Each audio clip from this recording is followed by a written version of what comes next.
ஓம் சாய்ராம். என் அன்பு செல்லமே, என்னுடைய அழகான தங்கமே, வா. என்னதான் பிரச்சனையோ எனக்கு புரியவே இல்லை. நான் உன்னுடைய வாழ்வில் அனைத்தையும் அழகாக செய்து கொடுக்கிறேன் என்று வாக்குறுதி கொடுத்திருக்கிறேன்.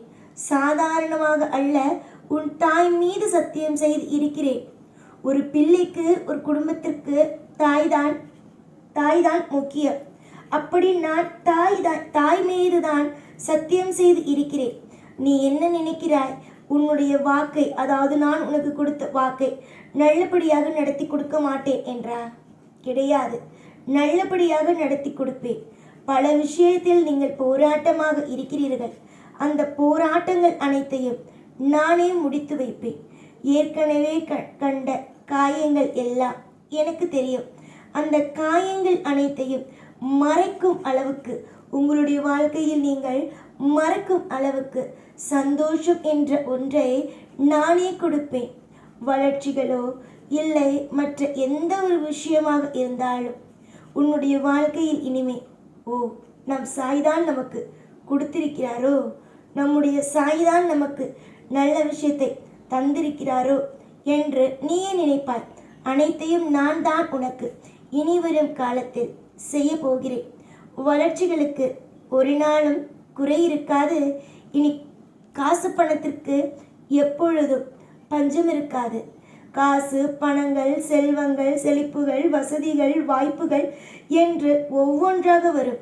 நீ மற்றவனை பார்த்து ஏங்கிய காலங்கள் விலகியது. உன்னுடைய வாழ்க்கையை பார்த்து மற்றவன் ஆசைப்படும் காலங்கள் வந்தது, வரவும் போகிறது.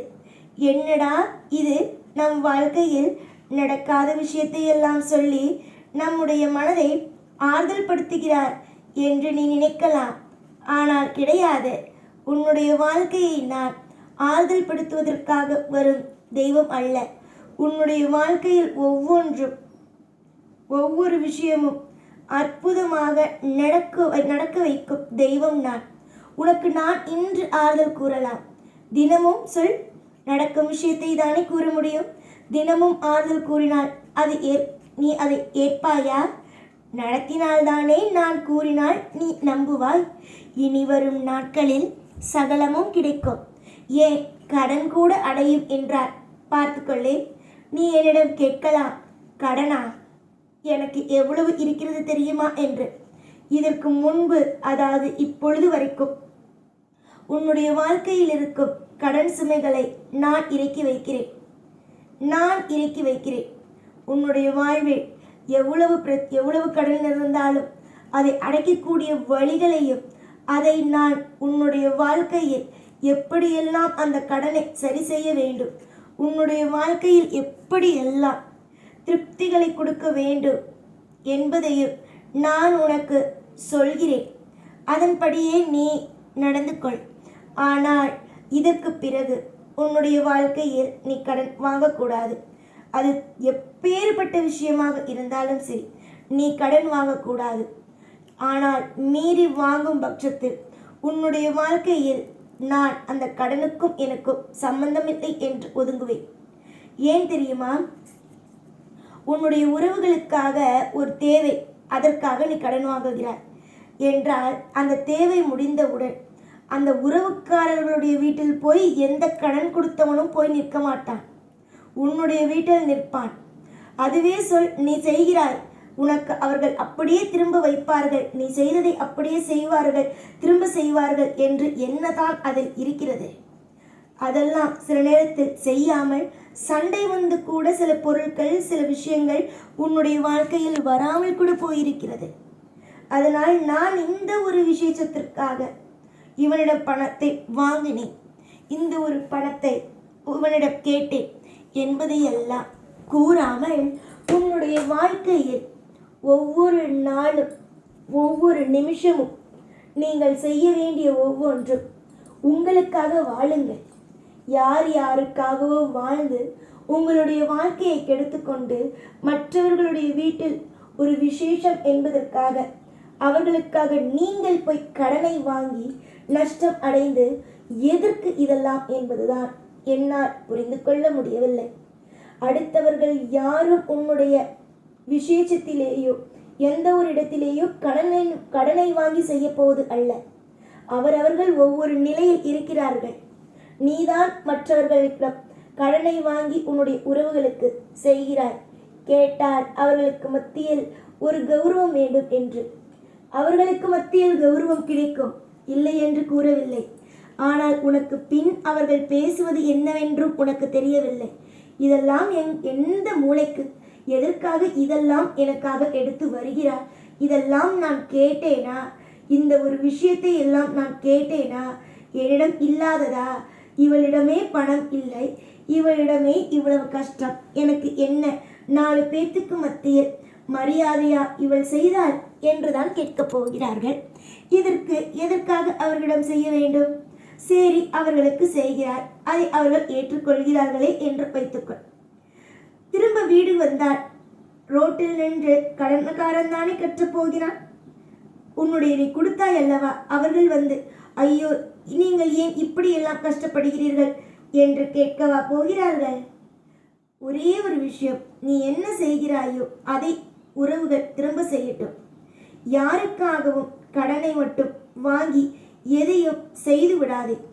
அது இப்பொழுது உனக்கு பெருமையாக இருந்தாலும் கௌரவமாக இருந்தாலும் கூடிய விரைவாக அதுவே உனக்கு கஷ்டத்தை கொடுக்கும்.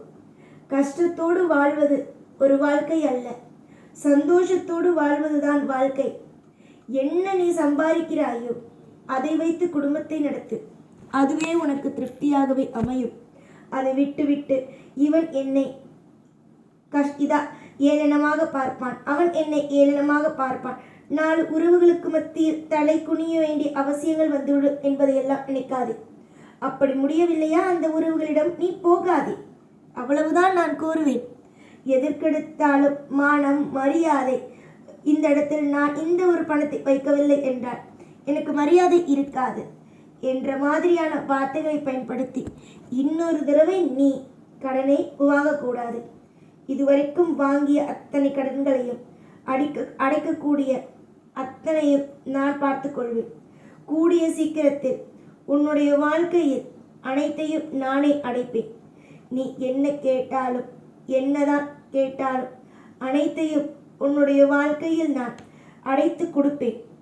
ஆனால் இதற்கு பிறகு, இந்த வாக்குகளுக்கு பிறகு நீ போய் கடன் வாங்கினார் கண்டிப்பாக உனக்கு நான் உதவி செய்யவே மாட்டேன். இதில் எந்த விதமான மாற்றமும் அல்ல. இவ்வளவு தூரம் சொல்லியும் நீ திரும்பவும் உனக்கு மற்றவனிடம் போய் கடன் வாங்க வேண்டும் என்ற எண்ணம் இருந்தது என்றால் உன்னுடைய வாழ்க்கையை நீதான் பார்த்து கொள்ள வேண்டும். என்ன சாயி இப்படி சொல்கிறீர்கள் என்றால் உனக்கான வருமானத்தை கொடுப்பேன். அதை வைத்து நீ உன்னுடைய வாழ்க்கையை அழகாக நடத்தி கொள்ள முயற்சி செய்.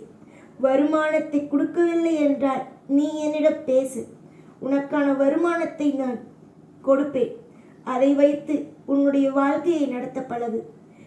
இன்றைய சூழ்நிலைகள் மோசமாக இருக்கலாம், உன்னுடைய வாழ்க்கையில் வருமானங்கள் இல்லாமல் ஒரு திகைப்பாக இருக்கலாம்.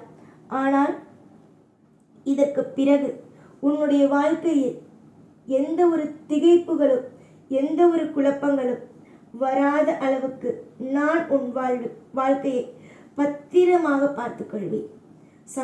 சந்தோஷத்திற்கு ஒரு சின்ன குறை கூட வராது. அவ்வளவு சந்தோஷங்களும் அவ்வளவு திருப்திகளும் உன் வாழ்வில் இருக்கும்.